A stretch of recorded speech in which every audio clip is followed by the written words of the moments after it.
Cristóbal Colón es una de las figuras más controvertidas de toda la historia. Para algunos, fue un navegante brillante que cambió el mundo para siempre y abrió la puerta a una nueva era de exploración.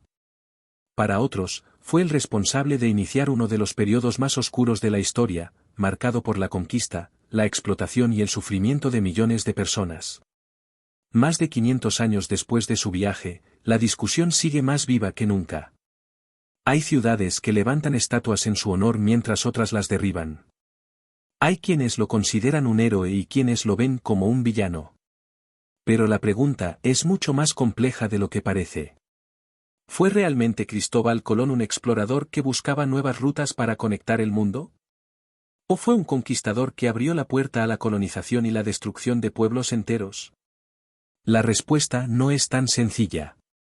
Para entenderla tenemos que viajar al siglo XV, una época en la que Europa estaba cambiando rápidamente. Una época en la que las grandes potencias buscaban riqueza, comercio y poder. Una época en la que los océanos todavía escondían enormes misterios. En este vídeo vamos a analizar quién era realmente Cristóbal Colón, cuáles eran sus objetivos, qué ocurrió durante sus viajes, cómo trató a los pueblos indígenas que encontró y cuáles fueron las consecuencias de sus acciones. Veremos los argumentos de quienes lo defienden y también los de quienes lo critican duramente. Analizaremos documentos históricos, testimonios de la época y los hechos que conocemos hoy. Al final del vídeo no seré yo quien responda la pregunta. Serás tú quien decida. Así que dime en los comentarios antes de seguir viendo el vídeo, ¿crees que Cristóbal Colón fue principalmente un explorador o un conquistador? Porque cuanto más conocemos su historia, más difícil resulta dar una respuesta definitiva. Comencemos. A finales del siglo XV, Europa estaba cambiando rápidamente. Las grandes potencias buscaban nuevas rutas comerciales para llegar a Asia. Las especias, la seda y otros productos orientales eran extremadamente valiosos.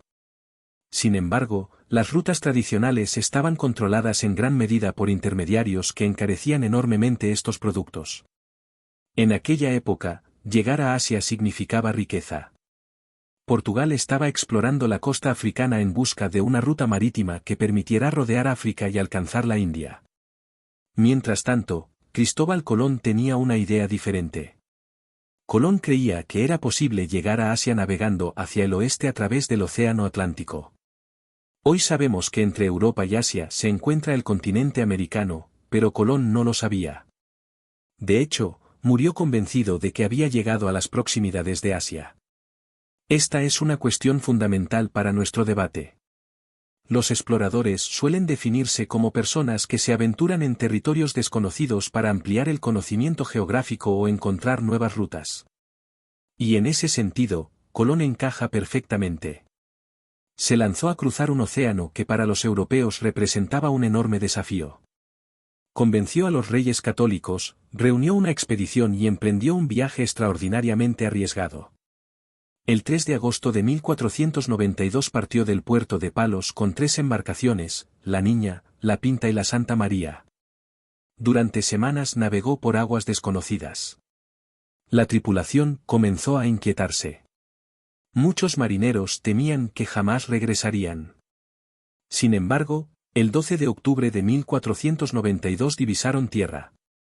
Habían llegado a una isla del Caribe conocida actualmente como Guananí, en las Bahamas. Desde una perspectiva puramente náutica e histórica, este fue uno de los viajes más importantes de todos los tiempos. No porque descubriera América, ya que millones de personas vivían allí desde hacía miles de años, sino porque estableció un contacto permanente entre Europa y el continente americano. Y aquí empieza la polémica. Porque una cosa es explorar un territorio y otra muy distinta es conquistarlo. ¿Qué hizo Colón cuando llegó? Las primeras descripciones que escribió sobre los indígenas son llamativas. Los describió como personas pacíficas, generosas y poco armadas. Sin embargo, también observó algo que despertó enormemente su interés, el oro. Desde los primeros contactos, Colón buscó información sobre posibles fuentes de metales preciosos. Y este detalle es importante. Aunque la exploración formaba parte de sus objetivos, la búsqueda de riqueza ocupaba un lugar central en sus planes.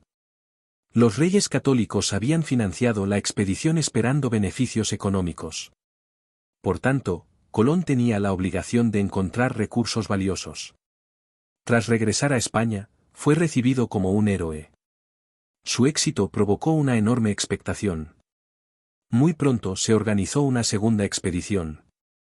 Y aquí es donde algunos historiadores consideran que comienza el paso del explorador al conquistador. La segunda expedición fue radicalmente distinta. Ya no se trataba simplemente de explorar. La flota era mucho mayor. Transportaba soldados, animales, colonos y suministros para establecer asentamientos permanentes. Eso significa que el objetivo ya no era únicamente descubrir. El objetivo era ocupar, controlar y explotar territorios.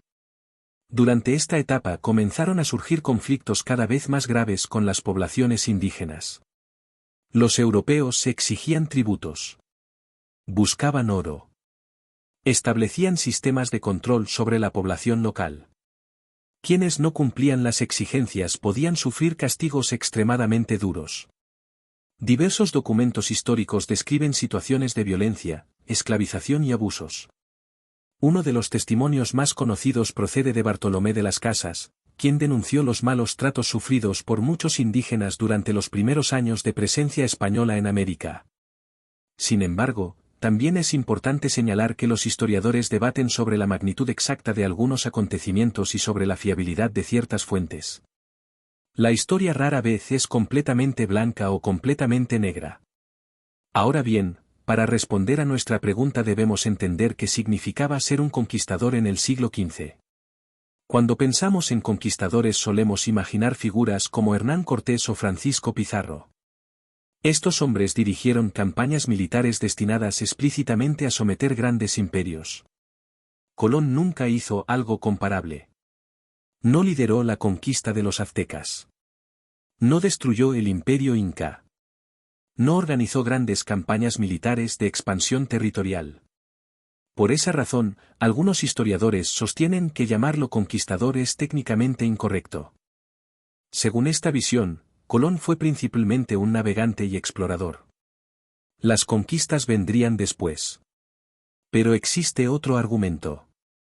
Aunque Colón no conquistó imperios como Cortés o Pizarro, sí estableció las bases del sistema colonial español en América. Fundó asentamientos. Impuso formas de control. Participó en la captura y transporte de indígenas esclavizados. Promovió la explotación económica de los territorios descubiertos. Y precisamente por eso otros historiadores consideran que sí puede definirse como conquistador. Tal vez no en el sentido militar clásico, pero sí como un actor fundamental en el proceso de dominación europea sobre América. Existe además una cuestión interesante relacionada con la mentalidad de la época. Hoy juzgamos los acontecimientos desde valores modernos. Valoramos los derechos humanos, la igualdad y la libertad individual. Sin embargo, en el siglo XV el mundo funcionaba de manera muy diferente. La expansión territorial era considerada algo normal. La esclavitud existía en numerosas regiones del planeta. Los imperios competían constantemente por recursos y territorios. Esto no significa justificar los abusos. Significa comprender el contexto histórico. Cuando analizamos personajes del pasado debemos intentar entender cómo pensaban ellos y cómo funcionaban las sociedades en las que vivieron. Otro aspecto importante es el llamado intercambio colombino. Tras el viaje de Colón comenzó un enorme intercambio de productos, animales, plantas, tecnologías y enfermedades entre ambos hemisferios. Desde América llegaron productos como el maíz, la patata, el tomate, el cacao y el tabaco. Desde Europa llegaron caballos, ganado, trigo y numerosas innovaciones tecnológicas. Pero también llegaron enfermedades devastadoras. Viruela, sarampión y otras epidemias causaron una mortalidad gigantesca entre las poblaciones indígenas. Millones de personas murieron durante las décadas posteriores al contacto con los europeos. Aunque Colón no provocó personalmente estas epidemias, sus viajes iniciaron el proceso que las hizo posibles. Por eso su figura resulta tan controvertida. Sus acciones abrieron la puerta a cambios extraordinarios para la humanidad. Cambios que tuvieron consecuencias tanto positivas como negativas. Algunos consideran que el encuentro entre ambos mundos impulsó la globalización moderna. Otros destacan el enorme coste humano que acompañó ese proceso. Y probablemente ambas afirmaciones sean ciertas. La memoria histórica de Colón también ha cambiado mucho con el tiempo. Durante siglos fue celebrado como un héroe nacional en numerosos países. Se levantaron monumentos. Se dedicaron plazas y avenidas a su nombre. Se escribieron libros que lo presentaban como un personaje casi legendario. Sin embargo, a partir del siglo XX comenzaron a aparecer interpretaciones más críticas.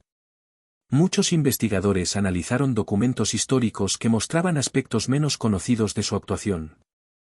Las discusiones sobre colonialismo, racismo y derechos indígenas transformaron la manera en que muchas personas entendían su legado. Actualmente existen ciudades que han retirado estatuas de Colón. Otras las han mantenido. Algunas celebraciones han sido modificadas. Y el debate continúa abierto. Esto demuestra algo interesante.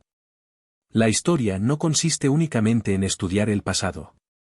También consiste en entender cómo cada generación interpreta ese pasado. Volvamos entonces a la pregunta inicial. ¿Fue explorador? Sin duda.